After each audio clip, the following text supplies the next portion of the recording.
Good morning students.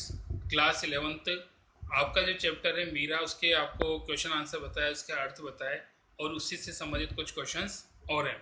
कल्पना करें प्रेम प्राप्ति के लिए मीरा को किन किन कठिनाइयों का सामना करना पड़ा होगा। अब यहाँ पे जैसा कि हम जानते हैं कि उनके पदों के माध्यम से इस बात का पता लगता है कि मीरा ने किस प्रकार से अपनी भक्ति के माध्यम से भक्ति की, लेकिन संसार में उसमें भी दुर्गुण माना, उसमें दोष किया, उसको कलंक से जोड़ा।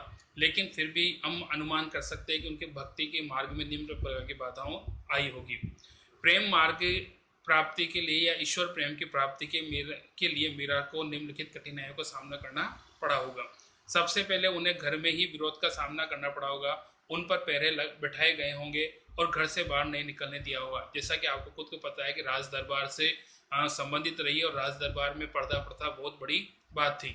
उस समाज में जहाँ पे स्त्रियों का पर्दे में रहना था, वहाँ मीरा के द्वारा अपने राजपाट को छोड़ना, घर से बाहर निकलकर साधु संतों के बीच में उठना बैठना, मंदिर में भजन कीर्तन करना, ये एक बहुत बड़ा क्रांतिकारी कदम था और इसका सबसे बड़ा विरोध उनके परिवार में शुरू में हुआ होगा। परिवार वालों की उपेक्षा व ताने भी सहने पड़े होंगे। हम जानते हैं कि परिवार वालों ने तो उसे कुल कलंकनी तक का भी आरोप लगाया। समाज के लोगों की फप्तियां भी कसी होगी। समाज के लोगों ने भी, किसी ने इसको बावरी कहा है, किसी ने क्या कहा है। मंदिरों में रहना पड़ा होगा, भूख प्यास भी झेला होगा, उन्हें मारने के कई प्रयास, जैसा कि यहाँ पे बताया कि विष का प्याला भेजना, साथ में कांटों के सैया लगाना, ये सारे के सारे प्रयास ऐसे थे जिसके द्वारा मीरा को कष्ट का सामना करना पड़ा। लेकिन फिर भी उन्होंने इन सब कष्टों को सहर्ष स्वीकारा और ईश्वर की प्राप्ति की। लोक लाज खोने का अभिप्राय क्या है। मीरा का विवाह राजपूत राज परिवार में हुआ था। वहां महिलाएं पर्दे में रहती, उन्हें मंदिरों में नाचने, संतों के साथ बैठने, पर पुरुष के साथ संबंध बनाने का अधिकार नहीं था। ऐसे कार्य करने वाली महिलाओं को समाज में प्रताड़ना मिलती थी। मीरा ने ये सभी बंधन तोड़े और लोकलाज खो दी। लोकलाज का तात्पर्य समाज की मर्यादाओं को तोड़ना। यहाँ पे जैसा कि हो सकता है कि लोगों ने जो नियम कायदे बना रखे, जो उनके अनुसार उचित हैं, उनमें सही गलत का उनमें सही गलत का अनुमान लगाकर उसके अनुसार व्यवहार करना, ये मीरा ने सोचा। मीरा ने किस प्रकार से माना कि सारा संसार सांसारिक विषय वासनाओं में डूबा हो, बल्कि ईश्वर की भक्ति से वंचित है या उससे दूर है। तो मीरा ने संसार को कह सकते हो कि छाछ के समान व्यर्थ माना और साथ में ईश्वर की भक्ति को यहाँ पे मक्खन के समान बहुमूल्य माना है। और इसी कारण उन्होंने ये सारे दोष, सारे कलंक सर स्वीकार कर लिए और इसीलिए उन्होंने यहाँ तक सोच लिया कि मीरा तो बावली हो चुकी है और कुल परिवार और उसे कुल कलंकनी कहते हैं।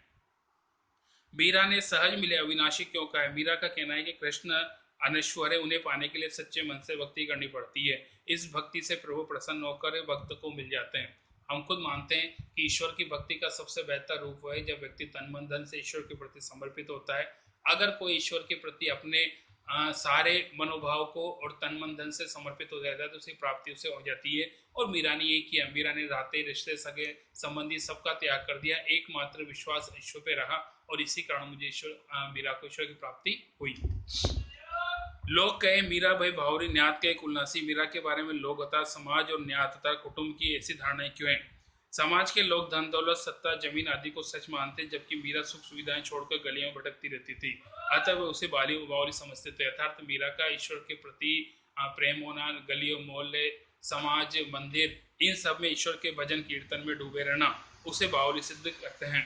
वे उसकी भक्ति को नहीं समझ सके। यहाँ पे लोगों की कह सकते हो कि दुर्बुद्धि रही है कि उन्होंने मीरा की भक्ति भावना को, जो कि उच्च कोटि के चरम सीमा की है, उसे समझ नहीं पाए, इसीलिए इसको बावली का।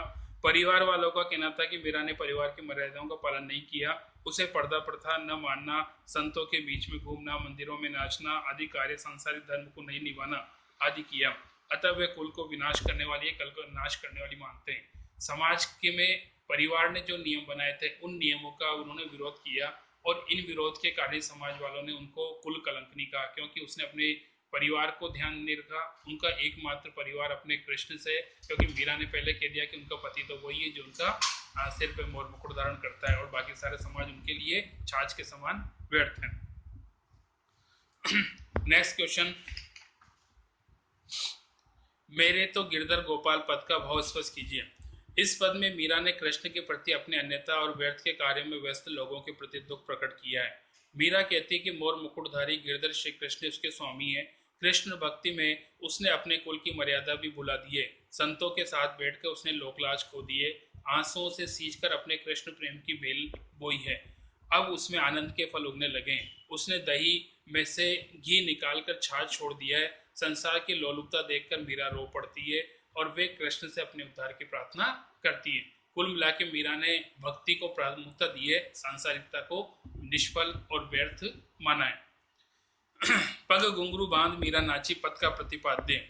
इस पद में प्रेम रस में डूबी हुई मीरा सभी रीति रिवाजों और बंधनों से मुक्त होने और गिरधर के स्नेह के कारण अमर होने की बात कह रही है। मीरा पैरों में घुंघरू बांधकर कृष्ण के सामने नाचती है। लोग इस हरकत को देखकर उन्हें बावरी मानते हैं तथा कुल के लोग उन्हें कुलनाशनी कहते हैं। राणा ने उन्हें मारने के लिए विष का प्याला भेजा, जिससे भी उसने हंसते हुए पी लिया। मीरा कहती है कि उनके प्रभु तो कृष्ण उन्हें सहज भाव से भक्ति से ही मिल जाते हैं। कुल मिला के हम कह सकते हैं कि अगर हम ईश्वर के प्रति सरल भाव और सहज भाव रखते हैं और तन मन धन से ईश्वर के प्रति समर्पित होते हैं तो ईश्वर की प्राप्ति स्वतः ही हो जाती है। Next chapter next day.